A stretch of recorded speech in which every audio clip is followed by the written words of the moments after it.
And today what we're going to be doing is expanding the conversation out a little bit and looking at how science fiction can really be used as a lens on culture in general and what we can learn by really looking through a lens of sci-fi. So Damien, welcome back, and thanks for joining us. Thank you. I'm excited and kind of honored to be here because I've watched a number of the campfires when they've been released on YouTube as well. So it's kind of just very cool to be participating in this. Thank you for the invitation. Pleasure. So Damien, I thought we'd dive right in because since we put out the film around June, there's been a major science fiction related announcement from Facebook. So talking about Mark Zuckerberg's plans to create a metaverse, so to speak. And I thought maybe we could start by filling people in a little bit on the very strong influence of, in particular, Neal Stephenson's work, Snow Crash, on that word in general, but also on Silicon Valley and the kind of technology we're seeing coming out. So what did you make of that announcement? Yeah, it's an interesting decision to make as the head of one of the world's largest technology companies. That you want to rebrand the company at all, and you can say a lot about Facebook's reasons for wanting to become Meta, but then to decide that you're going to take a word defined for its relationship to dystopian futures of mass control of the public, and say, yeah, we're going to own the dystopian future and control of the people through virtual reality, which was Neal Stephenson's thinking about it. So you wonder exactly what Mark Zuckerberg knows about science fiction. You feel like a lot of these people are they're wandering into the territory of science fiction, but in their lives they probably never read a Neal Stephenson novel. I know many people in the tech industry have, but I'm suspicious that Mark hasn't. And so sometimes if they have, they didn't realize that, especially cyberpunk, Neal Stephenson, William Gibson, the whole idea of like having your body replaced with cybernetic limbs and having a neural implant in your brain, that these were warnings about the problems of these things and not necessarily a road track for how we want to fulfill our near future. But they seem to just be, for the Silicon Valley elite, like a really cool idea that they're into. Yeah, there's something, I think you've touched on something there that I've definitely noticed, because so I'm a really avid reader of sci-fi, maybe read, I don't know, maybe 20 sci-fi novels a year. I'm a writer, and I used to, for a long time, was trying to write novels, and I wrote a very long sci-fi Western. So I'm really kind of very immersed in I am very immersed in sci-fi.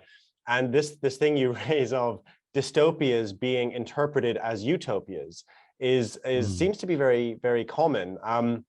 There's an investor in the psychedelic space called Christian Angermeyer, and one of his companies is around longevity, and not just extending our lifespans, but ending death. That's his thing. And he had a LinkedIn post which said, right, first we're going to cure mental health with psilocybin. All mental health issues we'll sort, and then once everyone's happy, the next thing they want to do is live forever. And I thought, well, no, I actually think I think a sign of health is being able to die well. And books like Altered Carbon look at, okay, well, what would happen if we had kind of functional immortality? And the people who've been alive the longest are the craziest in that book and those series. So that's a really, I'd be curious to delve in a little bit more into just utopias and dystopias in general, because it is striking how someone will write a science fiction dystopia and then someone will pick it up as kind of without any of the negative bits. Sure, yeah. I think it's one of those repeating tropes of dystopias that as soon as you have immortality, it will be cordoned off by the rich. William Gibson does the same. He has a family of, I think they're Australian kind of corporate aristocracy and they clone themselves through time. But these warnings don't seem to get through to people, and life extension and immortality are another like obsession, I think, of the Silicon Valley elite. Maybe it's an issue with George Orwell, you know, much as I greatly respect George Orwell's contribution to how we think about politics, and particularly the ideas of dystopia, that 1984 is this, you know, boot in the face of a dystopia. It's completely oppressive.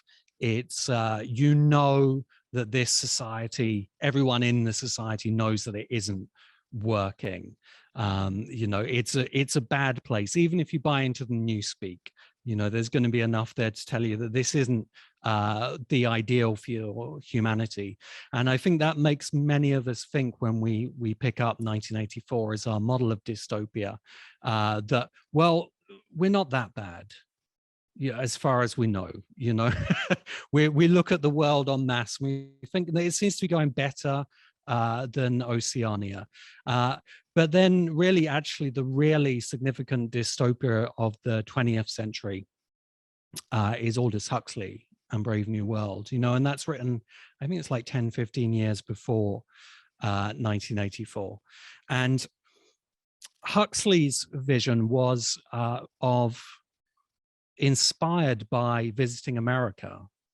And Brave New World, as much as anything, is like a parody of the American society that he saw, because you already had, you know, kind of the beginnings of, in fact, psychedelic use there, which kind of inspired Soma in there. And that it's a land of beautiful people who are having a beautiful time and who value freedom as their highest good, but who are actually very, very carefully controlled behind the scenes of that through media control and through all of the layers of control that we kind of fear we're being more exposed to now. So this question of utopia and dystopia, I think, is actually more relevant than ever. And the smart question is, exactly what is it that we are potentially scared of for our future? There isn't just that dystopian vision of Orwell, I think. Yeah, it's interesting to bring Huxley into it, and this maybe this, I think Gabby has just mentioned in the chat around his other book, Island, kind of which took another view on. I don't know if it's Gabby suggests it's perhaps a counter to Brave New World.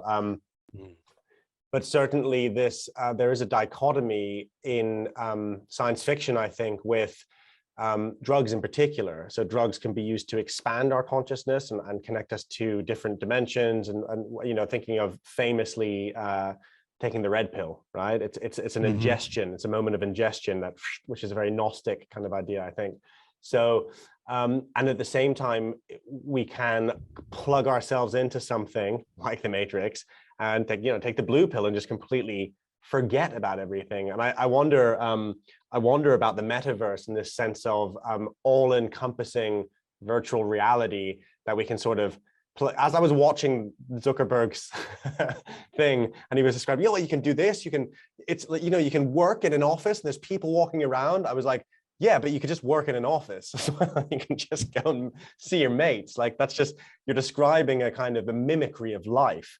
So yeah, I wonder what your thoughts are about this, specifically drugs in science fiction. You know, you talked about in the Dune film this kind of psychedelic. I mean, there's a drug at the heart of it, right? It's a perhaps not fully explored area of sci-fi, but very, very prevalent. Yeah, the drugs in science fiction tends to be on this spectrum. They're either like Soma in Aldous Huxley, they are the means of control and pacifying the population, or you can take it through to melange, you know, the spice in Dune, and this is like the liberative chemical, the psychedelic drug that lets people live much longer lives, So that's something we're trying to do at the moment. Lets the navigators move through space-time. I'm not sure if we quite have plans for that with psychedelics yet, but I'm sure that's probably coming at some point. And lets someone like Paul Atreides, like scion of a rich household, like expand his mind into beyond just like the power structures and the politics of his area. And it's a bit related to the utopia dystopia discussion as well, because we're asking about these technologies, and psychedelics are a technology that we can file alongside many others from science fiction, like artificial intelligences and robots that might serve us, or androids that might even appear to be human. Are these good or bad things? And that's kind of the central question of the values that we apply to these technologies generally. And with drugs, we find ourselves like in this loop. So people who are more kind of conservatively minded are very kind of committed against the psychedelic revolution, for instance, precisely for the reason that many people are very interested in it, because it liberates you from these social structures that we don't all want to be stuck within. So I think like psychedelics particularly perform this value role. What are your values that the psychedelics can allow you to achieve or to lose sight of for the more conservative thinker? And that's a good, that's a big fault line through science fiction, the conservative versus the liberal and our other political ideologies there as well. Yeah, it's really, it's very poignant for me right now because I'm a participant in a study, DMT, continuous infusion study at Imperial College. So that's DMT pumped into your veins for 30 minutes instead of the regular intense 10-minute experience. Yeah, so it's pretty full on. And I had my first dosing a couple of days ago, which I can't talk about in great detail because the study's still ongoing. I'm impressed that you're here with us. Yeah, I'm not even sure I am actually, but yeah, it really struck me. What I can say about it is that something I was really struck by, because the nurse who was putting in my cannulas, which puts basically the tube of DMT going in and they take blood on the other arm. He was talking about Dune. He's a massive fan, and we were talking about the Dune film as he was doing it. So and it really did strike me as well, this is a bit like taking spice in order to facilitate interdimensional travel. But what was very striking about my experience is that it was, as many psychedelic experiences are, deeply personal, deeply biographical. And it made me start thinking, there is this theme as well, I think, in sci-fi, and I wonder we've seen it with our technology already, is that we have these utopian technologies that could open the world and connect us, like the internet was, that eventually when you add humans into it, we fuck it all up by being human. So you have this kind of everyone's connected, and then we have this deep polarization on social media, etc. So it might be interesting to talk about that when we have these this combination of technology and then the dark side of being human, and that, like, how sci-fi writers have explored that, because that seems to be a really key watch out for the times we live in. Well, I think science fiction kind of which is my way of thinking about science fiction, as our modern mythology for the age of science. One of the things that myths do is try and address the eternal questions of humanity and society. And one of the great eternal questions is, what is a human being? And we go through cycles of questioning about this. So we spent, however long it was, thousands of years, believing that human beings were basically divine creations. There was a creator who had made us, and however pitiful our lives were, we were, associated in some way to that creator, and we were going to go back to that creator in some way. And there's this great level of meaning to that story, whether we believe it now or not. It's hard to deny that it gave people just a great sense of meaning in their lives. And now what do we find instead? Well, we've gone through this massive cultural change. most people probably involved in this conversation, or in the UK today, have a very different sense of what a human being is, that science has shown us that we're like kind of fleshy, pulpy machines. We're like biological automata in a way.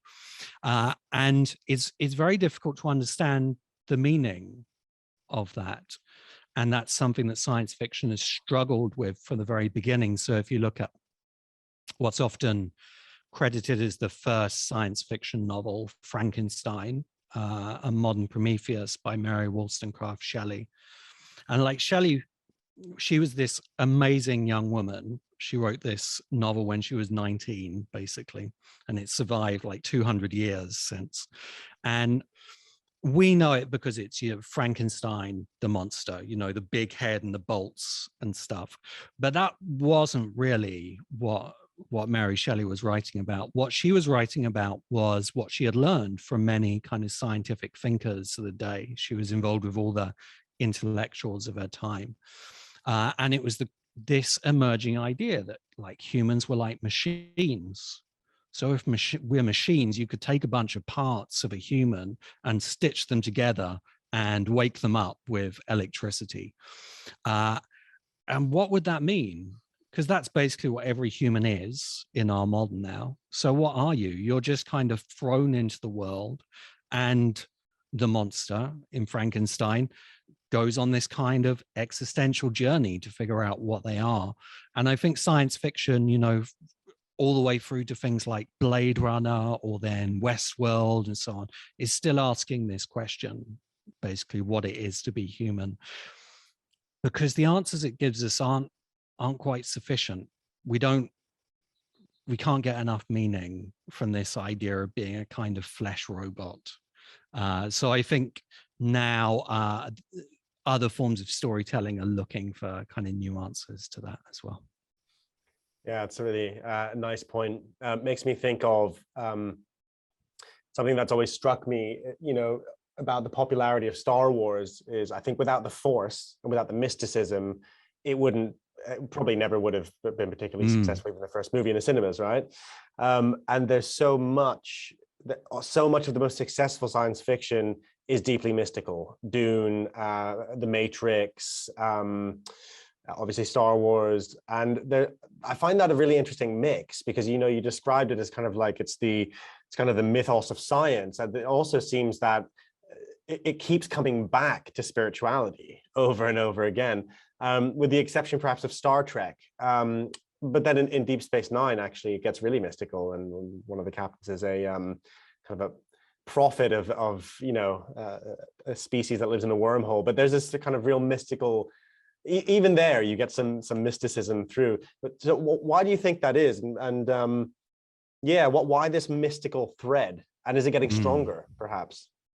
It is getting stronger as well. I sometimes, like science fiction fandom is divided, I'd say about 70-30, with the 30 being people who are kind of what you might say like psychedelically switched on, or kind of on some level mystical thinkers, and the 70% being people who are, they are quite hard scientific thinkers, and what they like are the engines and the machines and the thinking through how we're going to go into space and build like orbital platforms. And that's their vision of what science fiction is. And it is the antipathy of the mystical and the mythical, and they don't like those things. So if I want to tease those people a little, you can kind of like go through a list of all of the mystical imagery in our science fiction, like the Matrix. I don't think you have to argue too hard for the Matrix. So there's clearly like a Messiah story there, but Neo in the second movie particularly is literally for the whole movie dressed like a Catholic seminarian, and he's basically fighting the devil. So you had this lots and lots of like Catholic revivalism in science fiction through Joseph Campbell, who's a very committed Catholic. He actually left the Catholic Church because it stopped being Catholic enough for him, and a lot of the heroes journey of Campbell is taken, of course, from like Bible stories. So it's all there, you know, there's just a massive amount of mysticism. Our behavior around science fiction, you know, going into a darkened temple, essentially, to watch a kind of glowing altar giving us our sermon for the week, dressing up in the characters. This is something I chatted about with John Vervaeke in our interview, actually, you know, wanting to embody these people and then going to huge conventions like San Diego Comic-Con. I think the last one was like 250,000 people. So, you know, this is all of our religious need. Why is it in there? I mean, I guess the evolutionary argument would be we have some deep kind of evolutionary need for these mystical stories. They're playing some role. I tend to think, and my ideas around this are still forming, that there's basically a lot of truth in our spiritual myths. They talk about reality on a level that science fundamentally isn't showing us. Science is showing us a very accurate picture of a very tiny part of the universe, and myths give us a much more kind of nebulous picture, but the bigger picture, like the creation that we're actually living in. So when we look out into space in our science fiction myths like Star Wars, we just end up creating the myths because they're very deeply truthful and telling us things we really need to know. Just before we go to the Q&A, one thing just came to me, which might bring us in a nice little circle from the first question. How, if we're looking at the emergence of, let's say, a metaverse type, a metaverse like Facebook's version, where we're sort of half or more than half of our time is spent in a kind of a virtual world, say, and it's augmented across the normal day-to-day operating we have, and we're just kind of jumping in and out of the matrix constantly, which we kind of are with our phones anyway. But if we take it to that next level, how do you feel about that? Does it give you do you get excited about it, or do you think, oh shit, that's not gonna end well?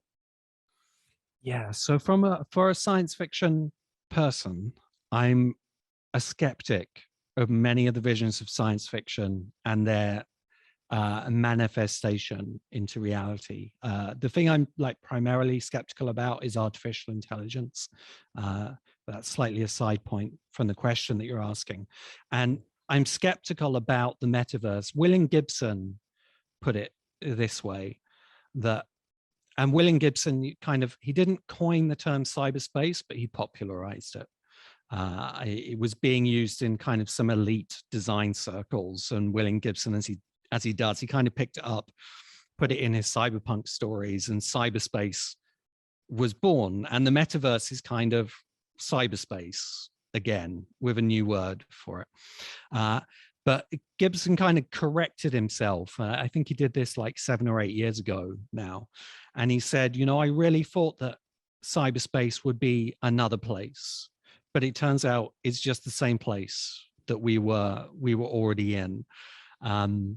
Actually, the sci-fi writer Charlie Stross makes a good point about this as well, that human beings normalize technology almost instantly. So as soon as we can fly across the Atlantic in a jet plane, we just take it for granted. We don't think about it again. Maybe for 2 weeks, it's surprising to us, and then it's just there. And we will probably do this with the metaverse. In fact, we absolutely will do that.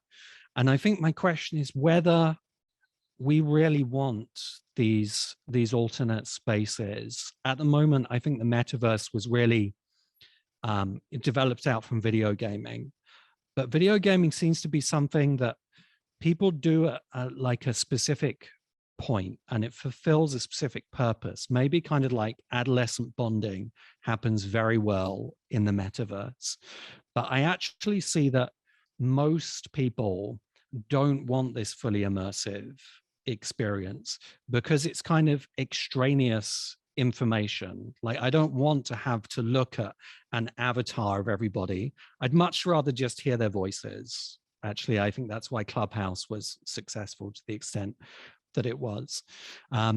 So I'm skeptical that we will be sucked into a kind of artificial worlds any more than we have been to our already existing digital realities, which of course is to quite a large extent, but we are at least starting to recognize that this is happening.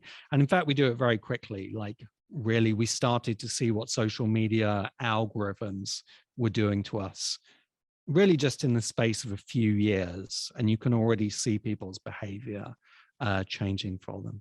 So I hope we're not heading into the worst dystopias, and that we don't all end up living in Mark Zuckerberg's 3D fantasy world, because I just don't think it would be very interesting. I think Mark's too boring to be the person who creates our reality.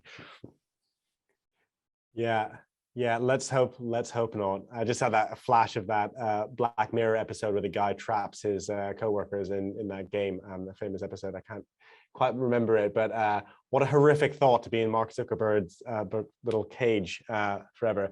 So yeah, no, I tend to agree. I think what often happens in Silicon Valley in particular is this disconnect from the kind of deeper human essence that's always with us when we're interacting with any technology, and this kind of forgetfulness or perhaps just kind of blindness to the messy human qualities that we're bringing, the deep archetypal meaning beneath everything. So like, the Metaverse film, these colorful kind of like incredibly cringy, hi Mark, what are you doing? And there's this kind of false interactions. It doesn't feel, it feels so performative that I don't think it could ever be something we were really experiencing. But yeah, it's a wild time to be looking at the world through the lens of sci-fi. I wanted to